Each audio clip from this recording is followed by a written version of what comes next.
दुनिया में बहुत कम लोग हैं जिनके भीतर आध्यात्मिक जिज्ञासा, प्यास उत्पन्न होती है।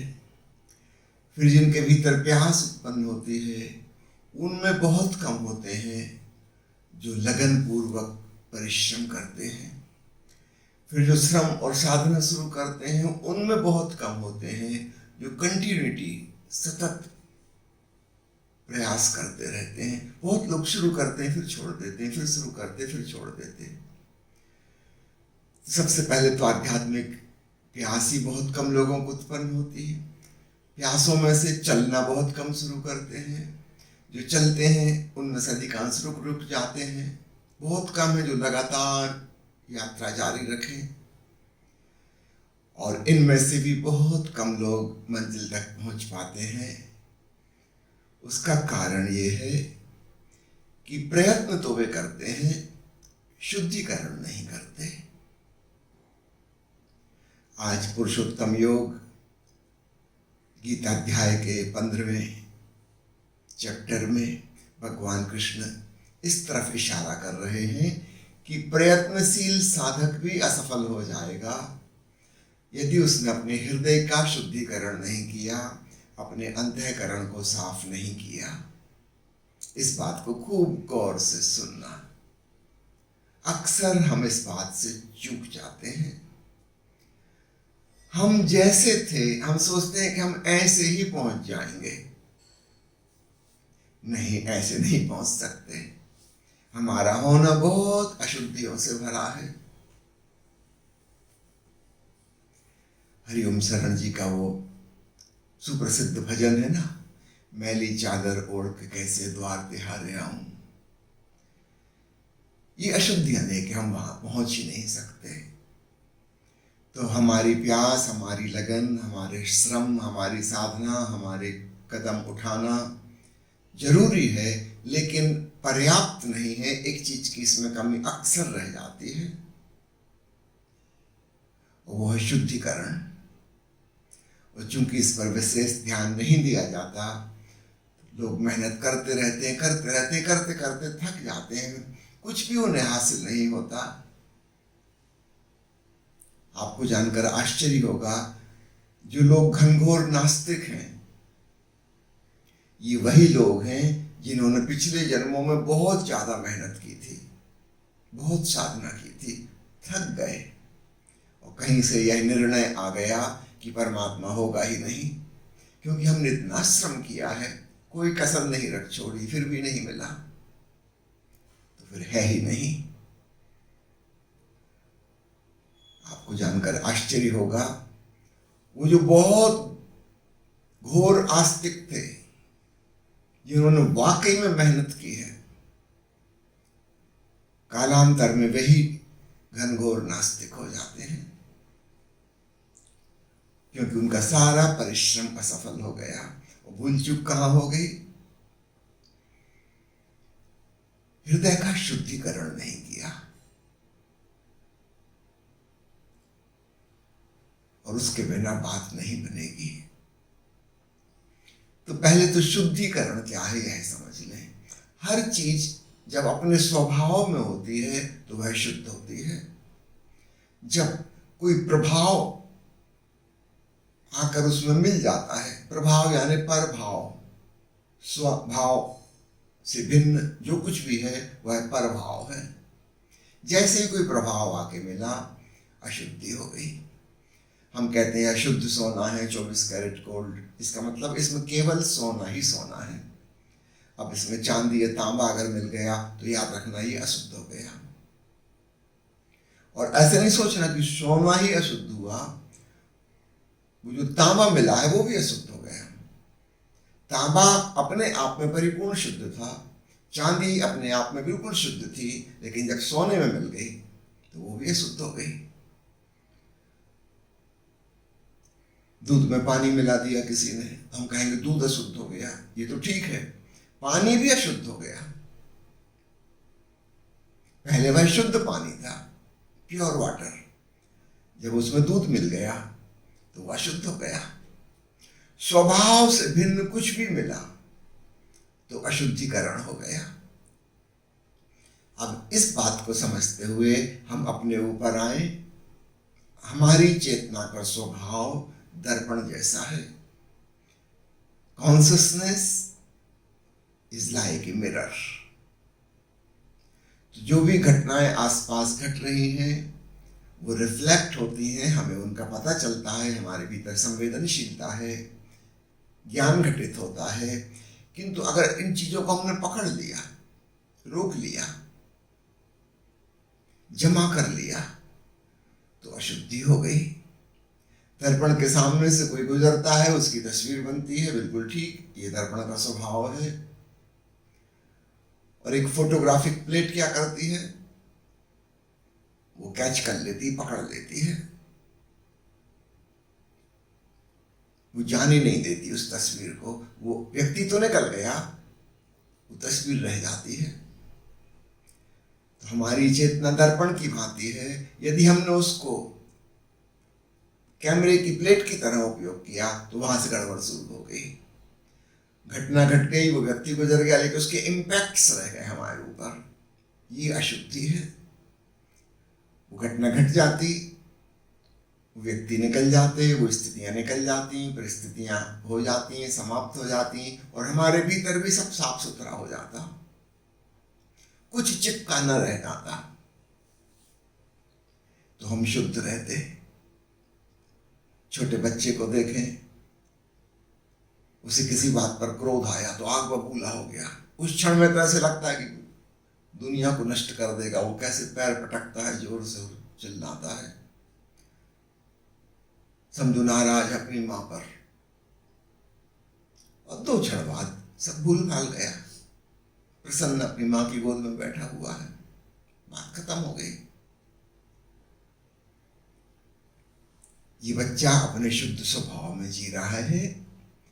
होना जिंदगी भर ऐसा ही चाहिए, लेकिन दुर्भाग्यवश जैसे जैसे हम बड़े होते चले जाते हैं, हम चीजों को पकड़ना शुरू कर देते हैं, रखना शुरू कर देते हैं, छोड़ते ही नहीं। आ गया गुस्सा, वो परिस्थिति भी बदल गई, सब कुछ बदल गया, मगर हम उसको पकड़ के बैठे हैं। फिर और जटिलता पैदा हो जाती। जैसे जैसे हम सब सुशिक्षित होते हैं, फिर तो हम प्रकट भी नहीं कर सकते। गुस्सा आया है, भीतर दबाए हुए हैं, छुपा रहे हैं, ये और भी गहरे घुस गया। अगर प्रकट कर देते तो उससे निकल जाता, बात खत्म हो जाती। हम उसको खत्म ही नहीं होने दे रहे, हम पूरा संभाल कर बचा कर रख लिया, क्योंकि समाज, सभ्यता, संस्कृति हमें परमिशन नहीं देती कि हम हर जगह कहीं भी अपनी भावनाओं को प्रकट करें।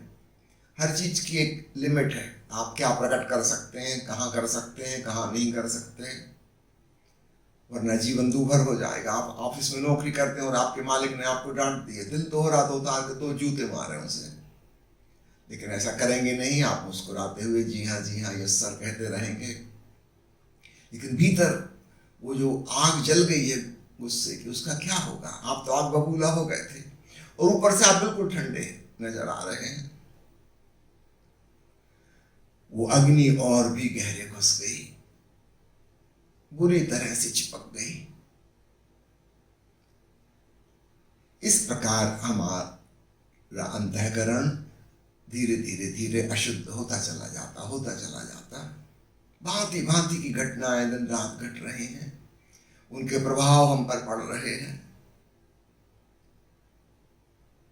हम उनको संग्रह करते चले जा रहे हैं। एक्युमुलेशन हमारी मजबूरी है। इन भावनाओं को हम प्रकट भी नहीं कर सकते, वरना समाज में जीना असंभव हो जाएगा।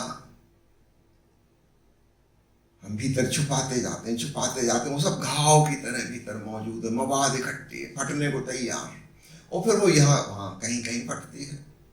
आप अपने मालिक के सामने क्रोधित नहीं हो पाए, आप कहीं और होंगे, कोई आपसे कमजोर होगा, आप उसको अकारण डांटे पड़ देंगे, उसको समझ में नहीं आएगा कि मामला क्या हुआ। आज आप गुस्से में हैं, कहीं ना कहीं वो मवाद फूटेगी। अब और कॉम्प्लिकेशन खड़े हो जाते हैं। जहां क्रोधित होना सहज था वहां हुए नहीं, और वहां क्रोधित हुए जहां बिल्कुल कुछ वजह ही नहीं थी।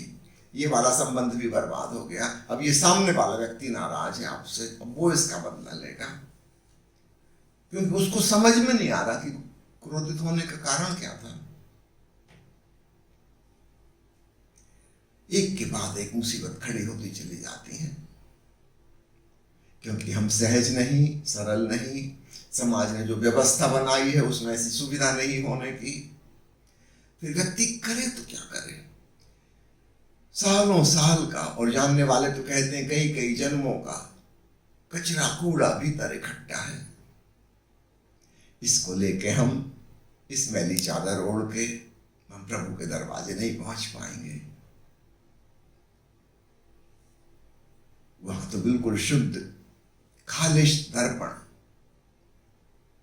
मिरर लाइक कॉन्सियसनेस लेके ही जा सकते हैं। इन सारी गंदियों के साथ तो हम एक सामान्य इंसान से भी नहीं जुड़ पाते, बीच में दीवारें आ जाती हैं। परमात्मा से, भगवान से मिलने की तो छोड़ो, इंसान से भी मिलना नहीं हो पाता, क्योंकि इस तरफ से भी दीवार है, बहुत कूड़ा कचरा जमा, और उसकी तरफ से भी बड़ी दीवार है, मिलना हो नहीं सकता। हमारा पूरा अतीत खड़ा हुआ है,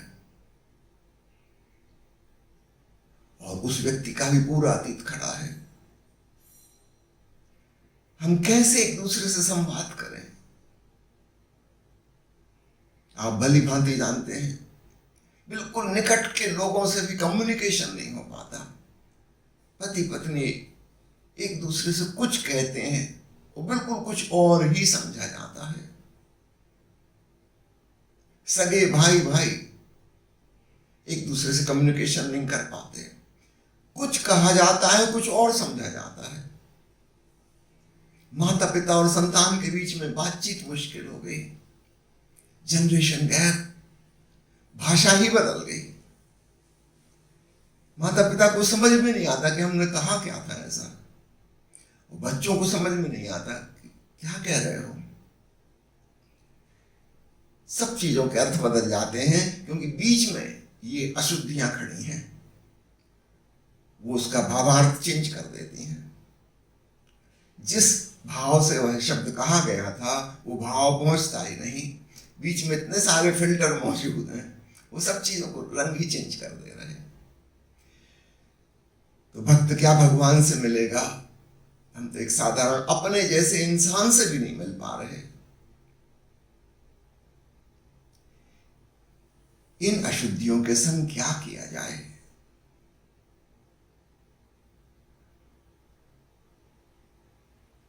इन अशुद्धियों के संग अगर हमने एकाग्रता साधी, ध्यान को हमने इकट्ठा किया, तब और नई मुसीबत खड़ी हो जाएगी। ध्यान की वो जो शक्ति जागेगी वो इन अशुद्धियों को मिल जाएगी। अक्सर मेरे पास सवाल आता है, कोई महिला लिखती है कि मेरे पति पहले इतने क्रोधी नहीं थे, पिछले साल भर से वे ध्यान कर रहे हैं और महाक्रोधी हो गए, क्या हुआ?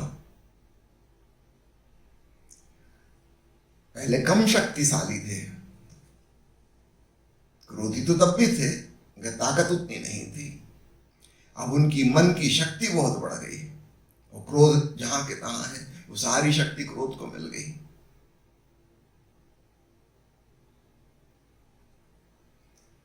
अब और मुसीबत खड़ी हो गई। खूब अच्छे से समझना, अकेला ध्यान शक्ति तो पैदा कर देगा, लेकिन वो शक्ति मिलेगी किसको? ऐसे समझो कि तुम्हारे घर में हीटर लगा हुआ है, गर्म हवा फेंक रहा है, और हाई पावर करंट आ गया, तो हीटिंग कैपेसिटी और ज्यादा बढ़ जाएगी। जब कम वोल्टेज में इतना गर्म कमरा उसने कर दिया था, हाई वोल्टेज करंट में तो और ज्यादा गर्मी पैदा कर देगा।